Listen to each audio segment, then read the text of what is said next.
Now, back to Wang Bo's prose 成王阁序. As I mentioned earlier, this prose has been regarded as the best piece.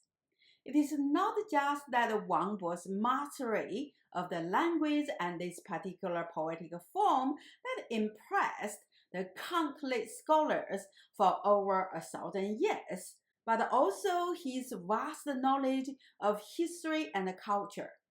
Given the fact that he lived in the Tang Dynasty when books were super expensive and only accessible to the aristocrats and high-ranked officials, as well as that he was only 26 years old. How did he manage to learn so much knowledge and was able to hone his literary talent so well? How was he educated? And by whom? So I dug a bit further about his family background. Then I found some amazing information. As it turns out, Wang Bo's grandfather, Wang Tong, was a great Confucian scholar who set up his own academy with hundreds of disciples at their hometown near Fenhe, a tributary to the Yellow River located in today's Shanxi province.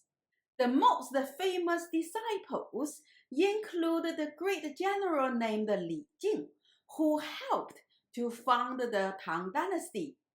Two of the best premier of the Tang, named Fang Xuanling and Wei Zheng, and many other important historical figures of the early Tang Dynasty.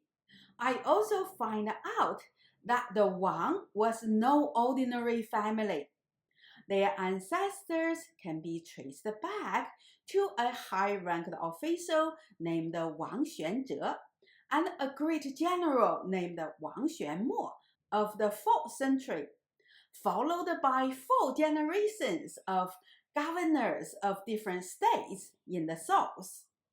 Apparently, the Wang was one of the powerful 世家 or aristocrats who had survived the rise and fall of dynasties intact.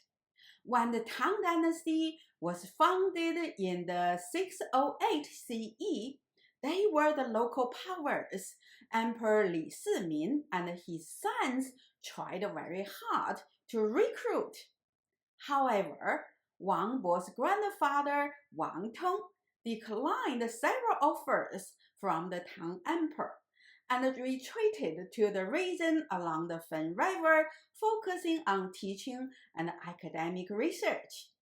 Although the Wangs did not join the court, many of Wang Tong's disciples became the high-rank officials, such as the above-listed Li Jing, Fang Xuanling, and Wei Zheng. Hence, the Wangs obtained huge political influence at the Tang court. By Wang Bo's time, the Wangs had accumulated several generations of wealth and knowledge, and had hundreds of disciples in the bureaucratic ranks. No wonder Wang Bo was able to access all the historical records and books, and got the best education possible of his time, hence was so knowledgeable at such a young age. Of course, he was also extremely talented.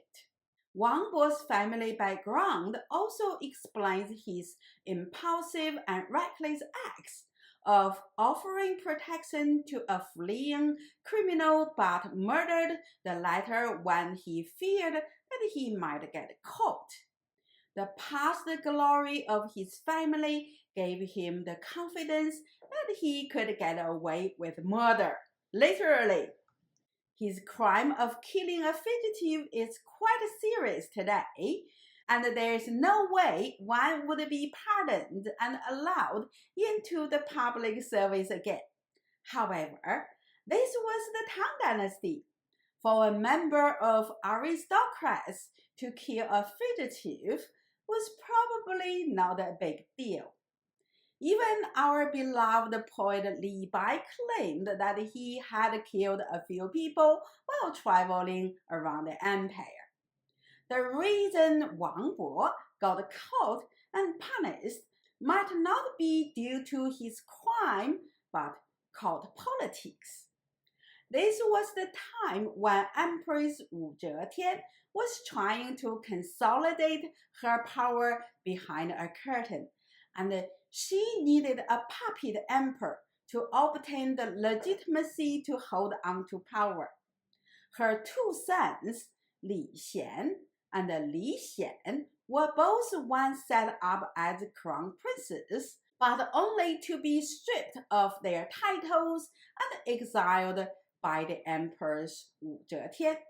Wu Zetian eventually set up a puppet emperor, her youngest son Li Dan, who eventually abdicated the throne to her. However, in 676 CE, Prince Li Xian was just made crown prince for a year. As his former tutor, Wang Bo and the powerful family behind him were still very hopeful that the crown prince might become the next emperor, and then they would be able to go back to the capital triumphantly. We don't know exactly what Wang Bo was thinking when he wrote down 东隅已逝伤于非晚. However, we know from hindsight that his prince had regained power as the crown prince. Maybe this is the reason that he was so optimistic. I'm Dr. Gao, a philosopher obsessed with poetry. I make videos about classical Chinese poetry, philosophies, and traditional Chinese medicine. Please click the like button and subscribe my channel. Your support is very important to me. I also offer one-to-one online lessons on these subjects. So if you would like to have personally tailored lessons on these subjects, please contact me. Here's my email address.